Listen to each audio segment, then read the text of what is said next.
ही तीर खां तलवार खां खंजर खां तिखिया ही कूट सदी हीर उधर खां तिखिया वा मन जे मुका मन में सुठी पई आहे मगर जे ही को मुठी पई मैशर खां तिखिया धूर जा कांजी सदे उनमें समाया। सिविल अस्पताल हैदराबाद में शहीद इरफान लगाड़ी जे मरे पोस्टमार्टम कराए मोरो खणी वञण ते सिविल अस्पताल हैदराबाद में क़ौमी कारकुननि अॻुवाणनि मथां पुलिस सख़्त तशद्दुद ऐं लाठी चार्ज करे गिरफ़्तार करण खां पोइ शहीद इरफान लगाड़ी जो लाश ज़बरदस्ती मोरो खणी वई, जंहिंखां पोइ सॼी सिंध में क़ौमी कारकुननि तरफ़ां एहतिजाजी मुज़ाहिरा कया विया, जंहिंमें कराची, हैदराबाद, कंदकोट ऐं ॿियनि मुख़्तलिफ़ शहरनि में एहतिजाजी मुज़ाहिरा करण ते पुलिस क़ौमी कारकुन खे आज़ादु करे छॾियो, जॾहिं त शहीद इरफान लगाड़ी जो लाश पुलिस जे सख़्त पहिरे हेठि मोरो खणी वई। जिस्म राबर कमेटी जे अॻुवान रियाज़ अली चांडियो, नवाज़ खान ज़ोहर, पुनल सारियो, डॉक्टर नियाज़ कालाणी, अब्दुल फताह चन्ना ऐं ॿियनि गॾियल प्रेस बयान जारी कंदे चयो त क़ौमी कारकुन ज़ाहिद लेगारी खे क़तल करण खां पोइ अहिड़े अमल ख़िलाफ़ु सॼी सिंध में मुज़ाहिरा थी रहिया आहिनि। असीं इन अमल खे सिधी सही रियासती ऐं हुकूमती दहशतगर्दी सम्झूं था, जेको सिंध खां संदसि दरिया ऐं ज़मीन ख़ातिर कयल जदोजहद जो प्लान वठणु घुरे थी। इन दहशतगर्दी जो मक़सदु सिंध में ॾहकाव ऐं सिंध जी ज़मीनुनि कैनालनि ख़िलाफ़ु पुरमन जदोजहद करण खां रोकणु आहे। लठ में तो कहीं नहीं मां साहब सिया तू लठ तो कहीं नहीं वो जो ने बोला जो आवाम सा गया लठ तो कहीं नहीं बाबा केरी तू लठ तो कहीं नहीं बुधा ना लठ तो कहीं नहीं बुधा ना लठ तो कहीं नहीं बुधा ना केरी लठ तो कहीं नहीं या ता जो एहतजाज रिकॉर्ड थी हो लठ तो कहीं मैं जानी हाईवे ता जो ना लठ तो कहीं नहीं सिविल मान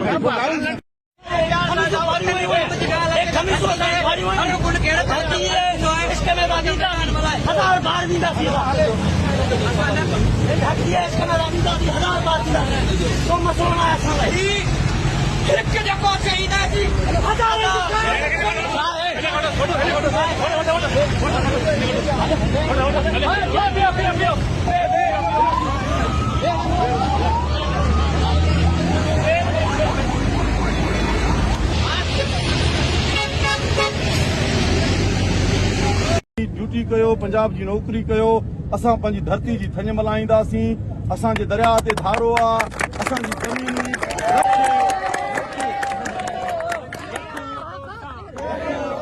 असांजी पंजाबी फौज खे ॾिनी वई आहे, जंहिंजे लाइ मोरे में धरणो हुयो, उन पाणी पंहिंजे दरिया जी बहाली जे लाइ उहो धरणो हुयो, जंहिं ते तव्हांजी पुलिस सिधियूं गोलियूं हलाए बर्बरियत जो मुज़ाहिरो कयो आहे। असांजा दोस्त शहीद थिया आहिनि। तव्हां था चओ त नौशहरे जो वाक़ियो आहे, त पोइ हैदराबाद पुलिस उन लाश खे खणी गुम छो कयो आहे? तव्हांजी पुलिस ज़िम्मेवार आहे। अदील चांडे खे चओ अचे हिते अची असां सां ॻाल्हाए, असां वेठा आहियूं। हुनखे जेकॾहिं आर्डर आहे वॾी सरकार जो असांजी गोलियूं हणण जो, त असांजा सीना हाज़ुर आहिनि। असां पंहिंजी धरती जी थञ अॻे बि मल्हाई आहे, असां हींअर बि मल्हाईंदासीं। असां वेठा आहियूं, रोड ख़ाली कोन थींदो। तव्हां पंहिंजी ड्यूटी निभायो, पंजाब सां वफ़ादारी निभायो, तव्हांजे मथां फर्ज़ आहे। असांजे मथां असांजी धरती जी थञ मल्हाइण फर्ज़ आहे।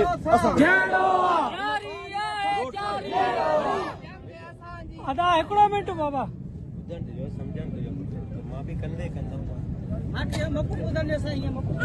साईं साईं मौक़फ़ ॾिनो, तव्हां ॿुधायो हाणे मौक़फ़ मां कंदे कंदमि। हाणे साईं त फाइनल डिसाइड करे ॿुधायो आहे। तव्हां मैसेज कन्वे कयो अदील साहब खे, वेठो आहे अदील चांडियो आहे तव्हांजो हुनखे तव्हां कन्वे कयो मैसेज। असां वेठा आहियूं, जेकॾहिं हुनखे गोली हलाइण जो हक़ आहे, असां वेठा आहियूं। असांजा सीना हाज़ुर आहिनि। हिन सीने में दरिया जो पाणी आहे, जेका असांजी माउ जी थञ मिसल आहे। असांखे हिन धरती जो खीर पीतल आहे। असां अॻे बि इलाज कया आहिनि, असां वरी बि इलाज करण जे लाइ तयारु आहियूं। असां पाण जनाज़नि जी सूरत में तब्दील थियण जे लाइ तयारु आहियूं। तव्हां इहो मैसेज कन्वे कयो, असांखे गोलियूं हणो, पंजाब जी नौकरी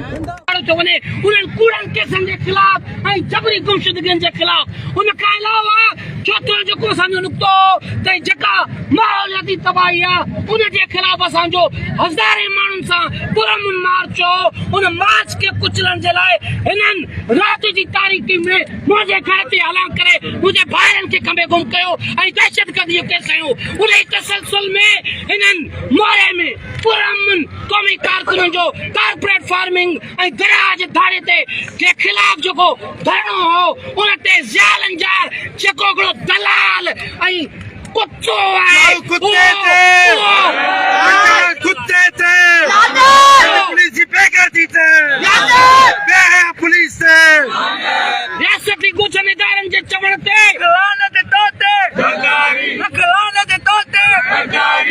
पंहिंजी रोज़ी हिलाल कंदे पंहिंजनि वाठनि जे ज़रिए रियासती गुजनेदारनि जे अहलकारनि जे ज़रिए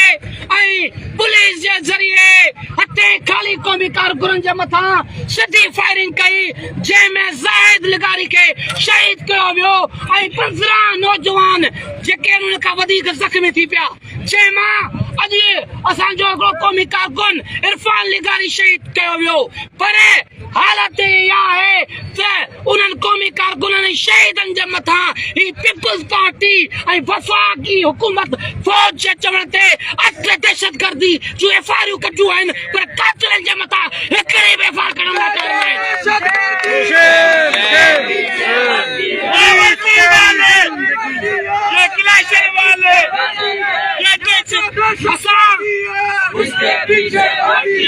असां सम्झूं था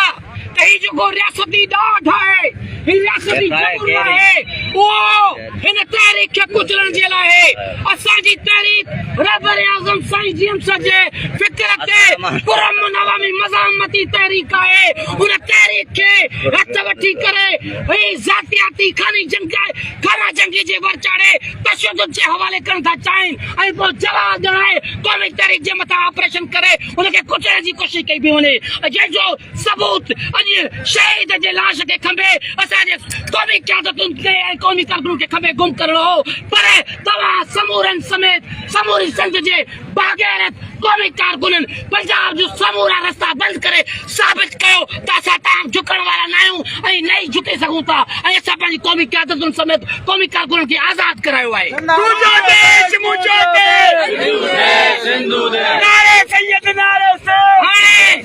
ही जेका असांजी जदोजहद आहे उहा अॼु ख़तम न आहे थियणी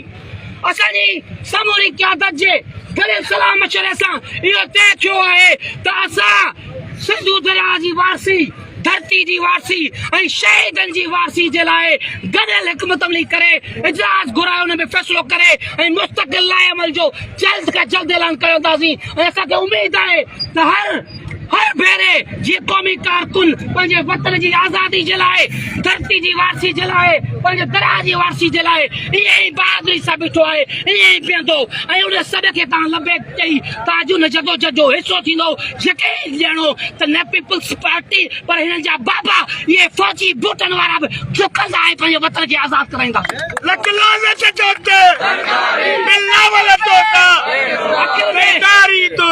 आख़िर में अवां दोस्तनि जे जज़्बे खे सलाम पेश कंदे लतीफ़ साईं जूं सिटूं तव्हांखे अर्पियां थो त उठ वेरी ओठार वेरी वेरी थियण ॾेर केतिरा ई दुश्मन थींदा उठ वेरी ओठार वेरी वेरी थियण ॾेर चोथूं वेरी वाव थियो जीअं लटिया पुनूं पेर पंजूं वेरी सिज थियो जीअं उलही की अवेर छहों वेरी छपर थियो जीअं सवा कया नसेर सतूं वेरी चंड थियो जो खिड़ो न वॾी वेर असांजो आहे हिन मां केनाल कढण न ॾींदासीं त छा इहो ॾोह थी पियो जेकॾहिं चऊं था हे ज़मीनूं असांजूं आहिनि तव्हां पंजाबी अफ़गानी बिहारी सभु वठी अचे हिते आबाद कयो ऐं असां अक़लियत में तब्दील पिया थियूं असांजो बच्चो गुज़र सफ़र जे लाइ परेशान आहे छा इहो ॾोह आहे त ख़ुदा जो ख़ौफ़ कयो टिजो उन ॾींहं खां जो इहे जेके पुरअमन क़ौमी कारकुन हथे ख़ाली बीठा आहिनि सुभाणे इन्हनि जे हथनि में बि जेकॾहिं हथियार अचे हा त पोइ इहे ज़िया लंजार जा वाठा ऐं तव्हां हिते केर बि बीह कोन सघंदव ज़िंदगी ऐं मौत मां दोस्तनि खे चवंदो आहियां त ज़िंदगी ऐं मौत ख़ुदा जे हथ में आहे नवाब ख़ैर बख़्श मरी जंहिं बलोचिस्तान जी हथियारबंद जदोजहद जो बुनियाद विधो उहो पंहिंजे मौत मोह नवाब अकबर बुगटी जेको सॼी ज़िंदगी रियासत सां गॾु हुयो पर आख़िर में हुन इनकलाब जो नारो हंयो उहो शहीद थियो साईं जीएम सैयद जंहिं सिंधु देश जी आज़ादी जो फ़िक्र ॾिनो उहो पंहिंजी मौत मोह पर सिरई कुर्बान वारा हिन रियासत जे हथां साड़िया विया बाबा हे जेके कंहिं ॾाहे जो चवण आहे त हे क़ब्रिस्तान में जेके लखे क़बरूं आहिनि न इहे उन्हनि माण्हुनि जूं आहिनि जेके हिन ख़ौफ़ खां न विड़िया त यार मथां असां मारिजी वेंदासीं पर मारिजी उहे ई विया ॾाढा ऐं उन्हनि यज़ीद जी औलाद इहो साबित कियो त हुन जे लाश खे हुननि गिरफ़्तार कयो। न्याणियूं बि असांखे बाहूं थियूं ॿधनि त अचो ऐं असांजे पीउ खे गिरफ़्तार कंदा ऐं उन लाश खे हिननि गिरफ़्तार कयो आहे। इन खां वधीक ॿियो ग़ुलामी खे सिंगतींदा आहिनि। इहा ई ग़ुलाम क़ौम इन खे चइबो आहे। ऐं ग़ुलामी जो हल आज़ादी आहे ऐं आज़ादी जो फ़िक्र ऐं आज़ादी जो झंडो साईं जीएम साहिब ॾिनो आहे ऐं असां सभिनी खे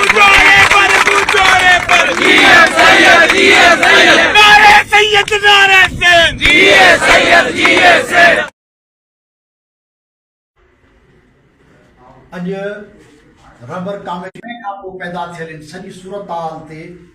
जंहिंमें धरणे ते फायरिंग जे नतीजे में ज़ाहिद लिगारी शहीद थी वियो ऐं उन खां पोइ इरफान लिगारी बि शहीद थी वियो। ऐं पोइ अॼु हैदराबाद पुलिस सिविल अस्पताल हैदराबाद मां ज़बरदस्ती वारसनि खां इरफान लिगारी जो लाश खसे पंहिंजी तहवील में वरितो। इन सॼी सफ़ाकी जे ख़िलाफ़ जे सिंध रबर कमेटी इहो फ़ैसिलो कयो आहे त आचर जे ॾींहुं सॼी सिंध जे अंदरि आम हड़ताल कई वेंदी ऐं उनखां अॻु में छंछरु वारे ॾींहुं यानी सुभाणे सॼी सिंध जे अंदरि मुज़ाहिरा कया वेंदा। जो रबर कमेटी सम्झे थी त हिन क़िस्म जो जेको बि अमल आहे उन जे आहे ऐं क़ौमी कारकुन जी ज़िंदगी जेका आहे उहा तमामु घणी क़ीमती आहे। हीउ सुवाल सिंध जो सुवाल आहे, पार्टी जे सुवाल खां मथां सुवाल आहे, हिकमत अमलियन ऐं नज़रियनि जे सुवाल खां मथां मामिलो आहे। हीउ मजमूई तौर ते सिंध ऐं दरिया खे बचाइण वारी जदोजहद जो सुवाल आहे ऐं पीपल्स पार्टी बेशकेती कुवतनि जे इशारे ते पार्टियुनि ऐं क़यादतुनि जो इजलास दहशतगर्द हुकूमत जा इदारा आहिनि। सॼा माण्हू धरती जा वारिस आहिनि। असां भाॻिया आहियूं ऐं भाॻिया उहे हमेशह चोरनि जे ख़िलाफ़ आवाज़ उथारींदा आहिनि। सॼी सिंध खे अॼोके हिन गॾिजाणी जे तवसुस सां इहा अपील कंदुसि। सिंध जे सान्याह खे कॉम्प्रेस वर्करनि खे बार एसोसिएशन खे अपील आहे त सुभाणे मुज़ाहिरनि जो हिसो थियो। छंछरु ऐं आचर ते सॼी सिंध जे वापारियुनि कारोबारनि ऐं सिंध जे सॼे सारे शऊर खे अपील आहे त रबर कमेटी जी आम हड़ताल खे भरपूर कामयाब कयो। हा ऐं जेका गॾोगॾु गिरफ़्तारियूं थियूं आहिनि, सूर्य सिंधी खे जंहिं नमूने सां गिरफ़्तार कयो वियो, फताह चने खे जंहिं नमूने सां गिरफ़्तार कयो वियो, राहुल चोलियाणी ऐं ॿियनि खे जंहिं नमूने सां गिरफ़्तार कयो वियो, या जेके शहीद जो वारिस आहे उन्हनि नंढड़े मासूम खे गिरफ़्तार कयो वियो ऐं उन्हनि सभिनी सियासी कारकुननि ऐं अॻवाननि खे गिरफ़्तार करे वञी झंग में रात जो अंधेरे में फिटी कयो। लाश वारसनि खे न ॾिनो वियो आहे, लाश दफ़नायो नथो वञे ऐं मालिकनि खे चवनि था त हीउ लाश ख़ामोशी सां दफ़नायो। जनाज़े जे निमाज़ुनि ते बंदिश आहे। पंहिंजा प्यारनि जे शहादतुनि ते सिंध सोग मल्हाए नथी सघे। इन शहादतुनि ते तॾा विछाए नथा सघूं। ये शहीद सिंध जा सूर्य पुट हा, असांजा क़ौमी शहीद आहिनि। सियासी क़यादत खे गिरफ़्तार कयो वियो, उनजी मज़म्मत था कयूं ऐं मुतालबो था कयूं त सॼी सिंध में गिरफ़्तार जेके माण्हू आहिनि उनखे आज़ाद कयो। सरकार जी दहशतगर्दी जे ख़िलाफ़ सॼी सिंध पुरअमन तौर ते ॿाहिरि अचे।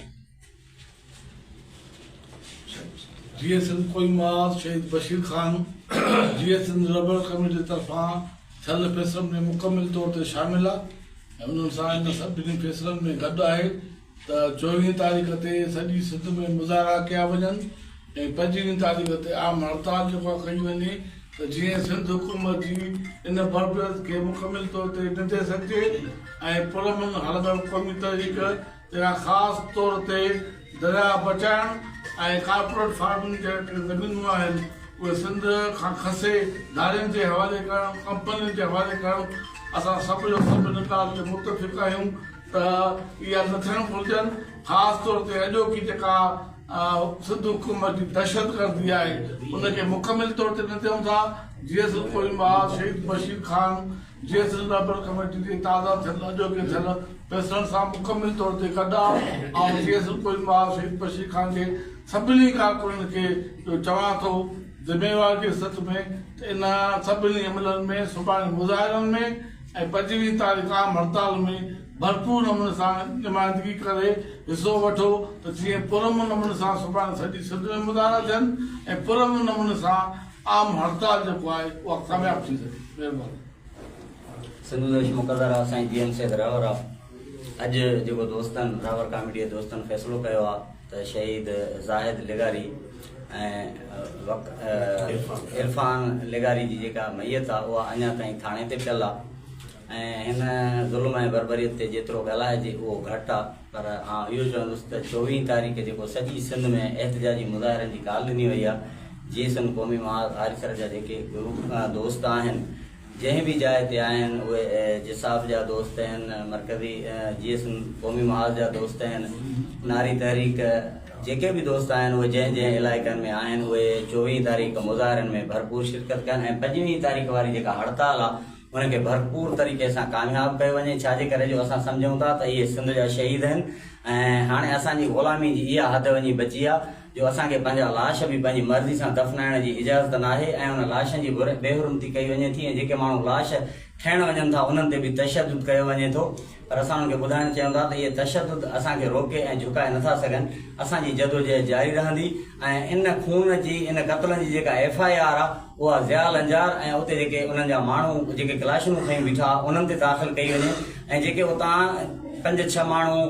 धकी आहिनि 2 माण्हू शहीद थिया आहिनि ऐं 34-35 माण्हू उतां खंभे गुम कया विया आहिनि ऐं जेको आहे सो 400-500 माण्हुनि ते FIR कटी वई आहे असां पुछणु चाहियूं था त इहा किथां जो इंसाफ़ आहे जेके माण्हू शहीद थियनि था जेके माण्हू धकी थियनि था उन्हनि ते FIR थियनि थियूं पर जेके माण्हू क्लाशनि कोफ़ूं खणी सरेआम बदमाशी कनि था ऐं फायरिंगूं कनि था उन्हनि कारकुननि खे शहीद कनि था उन्हनि ते का FIR नथी थिए असां इहा FIR सिंधी क़ौम जी कोर्ट में पेश कयूं था ऐं पंहिंजे एहतजाजनि जे ज़रिए क़ौम खे सुजाग करे इहे पंहिंजूं FIR बि कटाईंदासीं ऐं पंहिंजे शहीदनि जी वारसी ऐं मालिकी कंदासीं महिरबानी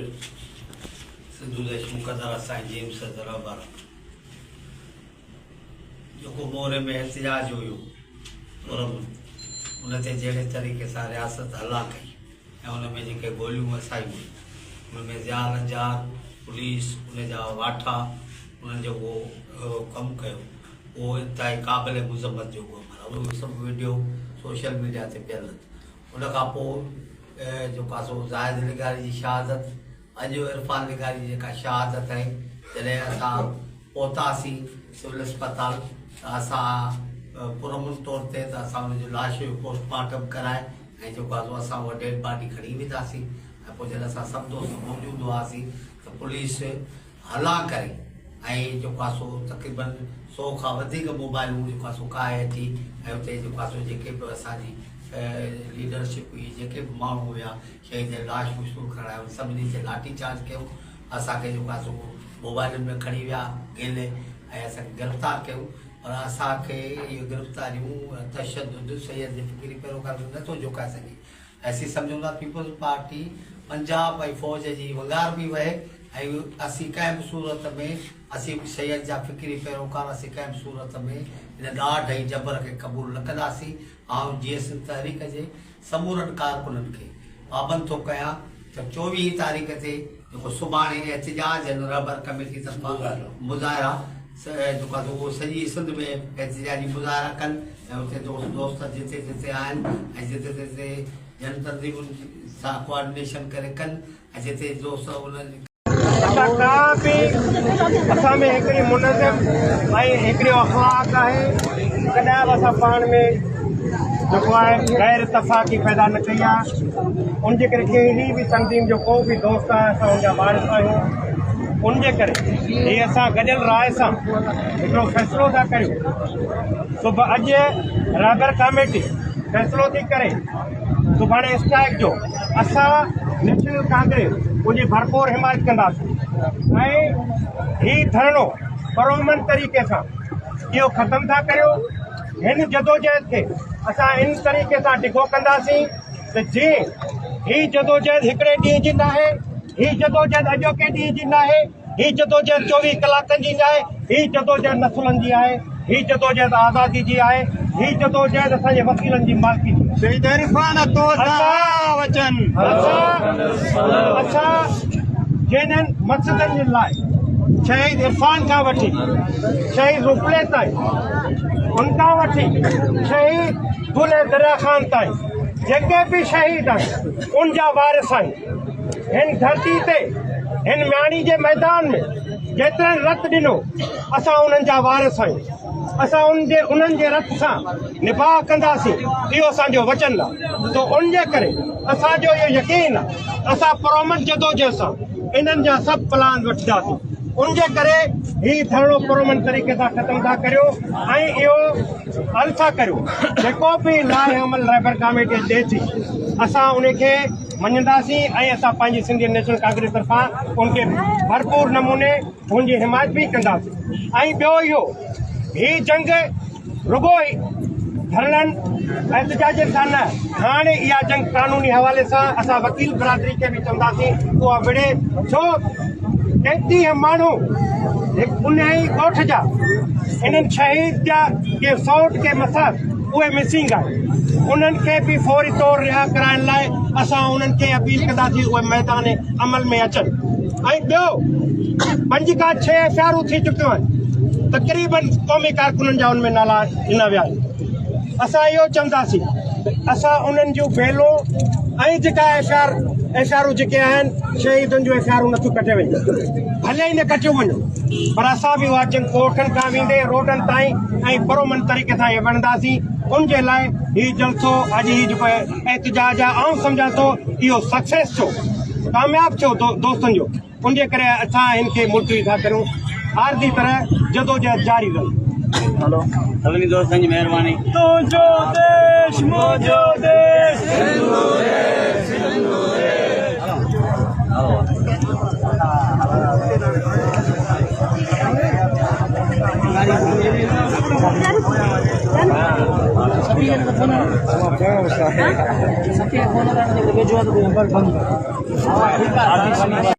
पुलिस करती करती जारी है जारी रहती जाती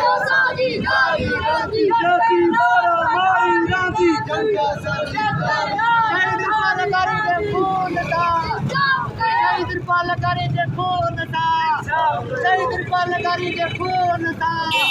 हैदराबाद इंतजामिया से, हैदराबाद पुलिस से, हैदराबाद इंतजामिया से, हैदराबाद पुलिस से। दोस्तों ऐं साथियों, अॼु असां कंदकोट प्रेस क्लब ते बीठा आहियूं। असांजो मक़सदु मोरे में रैली पहिरियां मोरे बाईपास ते क़ौमी कारकुननि जे तरफ़ां धरणो जेको पंजाब छी किनाल कढी सिंध जो पाणी बंदि करे थो, उन्हनि जो जल्दी मुतालबो त मोरो जो इंतजामिया घरो वज़ीर लिया रंचार जा माण्हू पुलिस जा अटाला रियासती इदारा उन पुरअमन धरणे खे ख़राब करे उन पुरअमन धरणे ते लाठी चार्ज कई वई त असांजा खोड़ क़ौमी कारकुन गिरफ़्तार थी विया, त असांजा नौजवान सख़्तु ज़ख़्मी हुआ, असांजा 2 नौजवान शहीद थी विया।